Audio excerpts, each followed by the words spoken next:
Saludos mis mortales favoritos, Amos Hidalgo Acosta por acá, y en esta ocasión traemos otra entrega más acerca de esta serie Palabras griegas del Nuevo Testamento, y en esta ocasión traemos una palabra que es muy especial.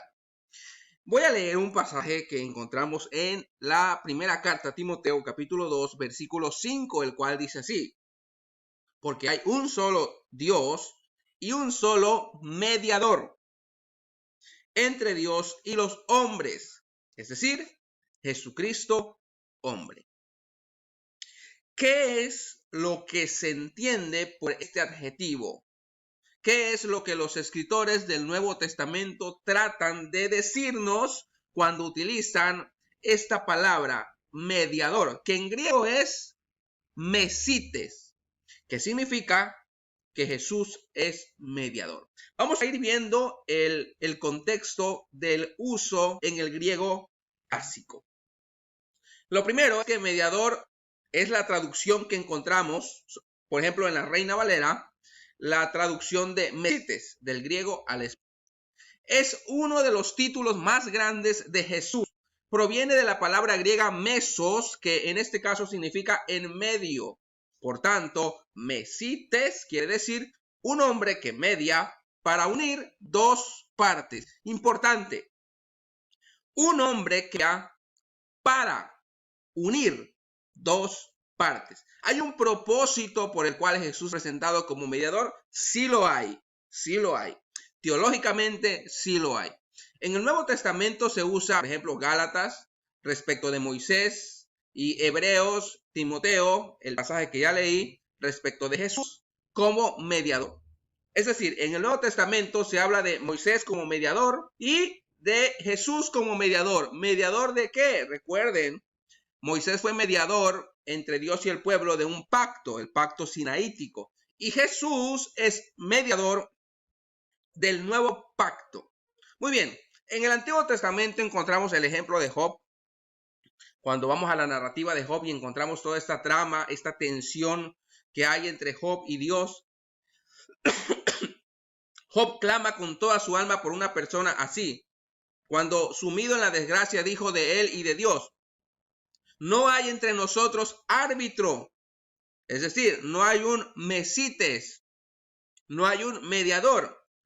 Aquí llegamos al primer uso. Mesites lo podemos traducir en el uso de árbitro o arbitraje. En el griego clásico la palabra en sí no es común, pero la idea sí que lo es. Cuando el vocablo y sus equivalentes aparecen, tienen dos significados principales. Vamos a ver los dos. El primero es árbitro, mesites traducido como árbitro y usado como árbitro, pero también como fiador. ¿Sí? Es decir, que mediador, la palabra mediador en el griego, en el uso del griego, mediador tiene también esta relación con árbitro y con fiador.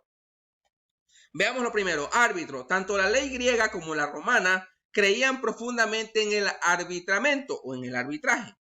Por ejemplo, en Atenas había un cuerpo de hombres llamado los 40, por componerlo 4 individuos por cada una de las 10 tribus, cuya misión era la siguiente.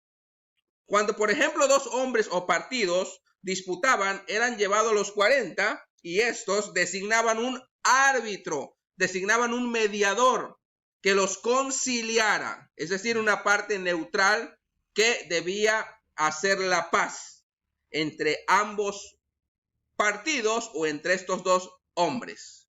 Muy bien, estamos viendo mediador como árbitro, es decir, mesites como árbitro.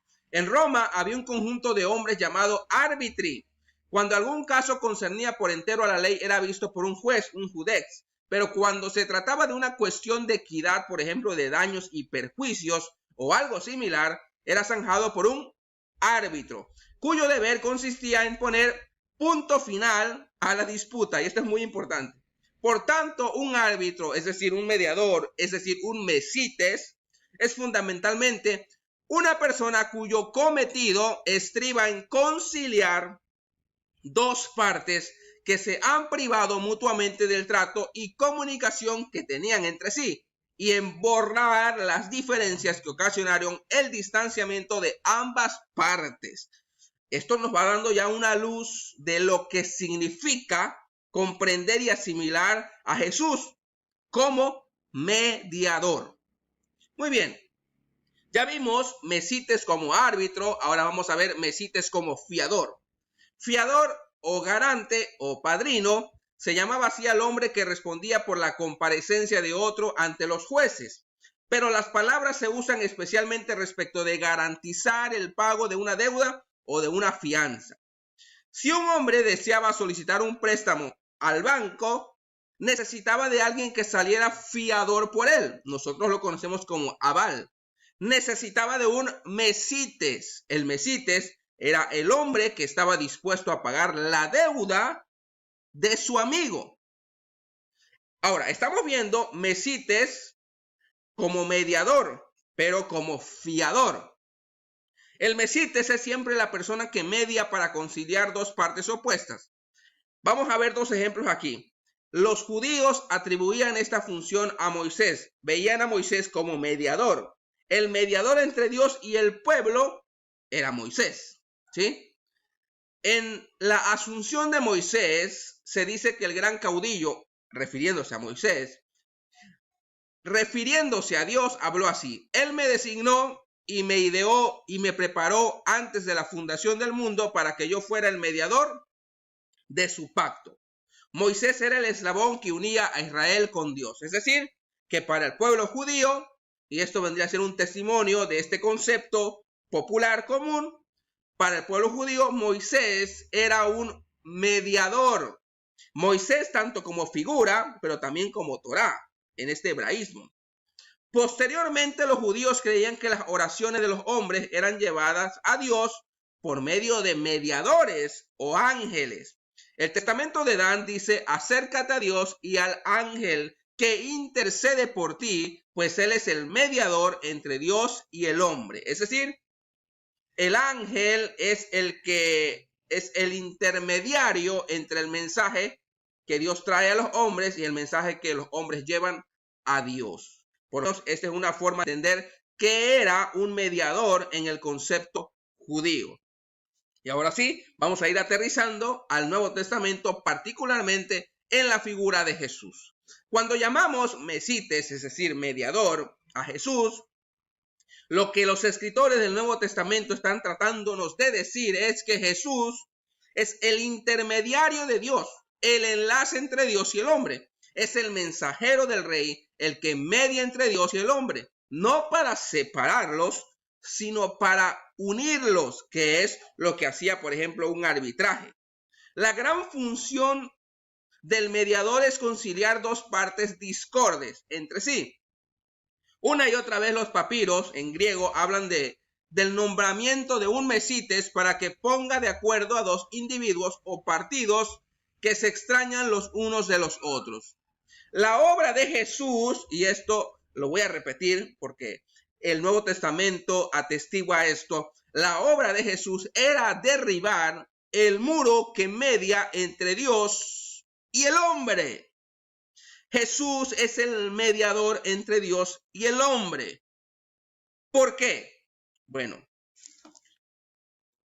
cuando nosotros vamos al Nuevo Testamento y encontramos que Jesús es mediador, vamos a ver que Jesús es la puerta, es el puente, es el canal que nos va a llevar a Dios. Y es la forma en la cual Dios se ha dado a conocer al hombre. Para ser efectivo y eficaz, el mediador debe representar perfectamente a cada una de las partes. Y es lo que vamos a encontrar en Jesús. Jesús tiene una doble naturaleza. Ireneo describe a Jesús con las palabras hominibus ostendens deum, deu autem exhibens hominem. Es decir, mostró a Dios a los hombres y exhibió a los hombres ante Dios. La misma palabra nos presenta el gran misterio de Cristo, que es a un tiempo verdadero Dios y verdadero hombre. He aquí la razón por la que Él y solo Él es el único mediador entre Dios y los hombres. Y les voy a leer lo que dice Hebreos, fíjense, en la carta a los Hebreos capítulo 8, Versículo 6.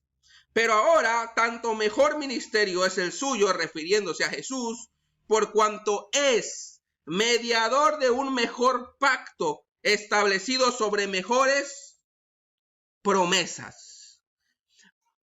La institución del nuevo pacto se da en Jesús, en su cuerpo, en la muerte de Jesús en la cruz. Jesús mismo asimila su muerte en la última cena que comparte con los discípulos como la institución del pacto que estaba ya prefigurado y anunciado en los profetas.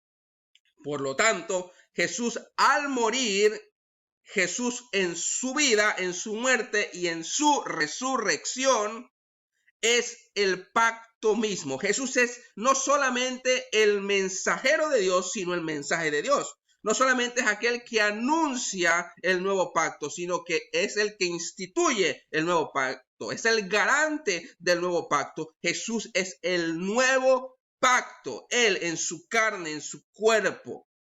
Por lo tanto, Jesús es el mediador. Él ha hecho la paz entre Dios y los hombres con su muerte, con su obra, con su vida, con su resurrección.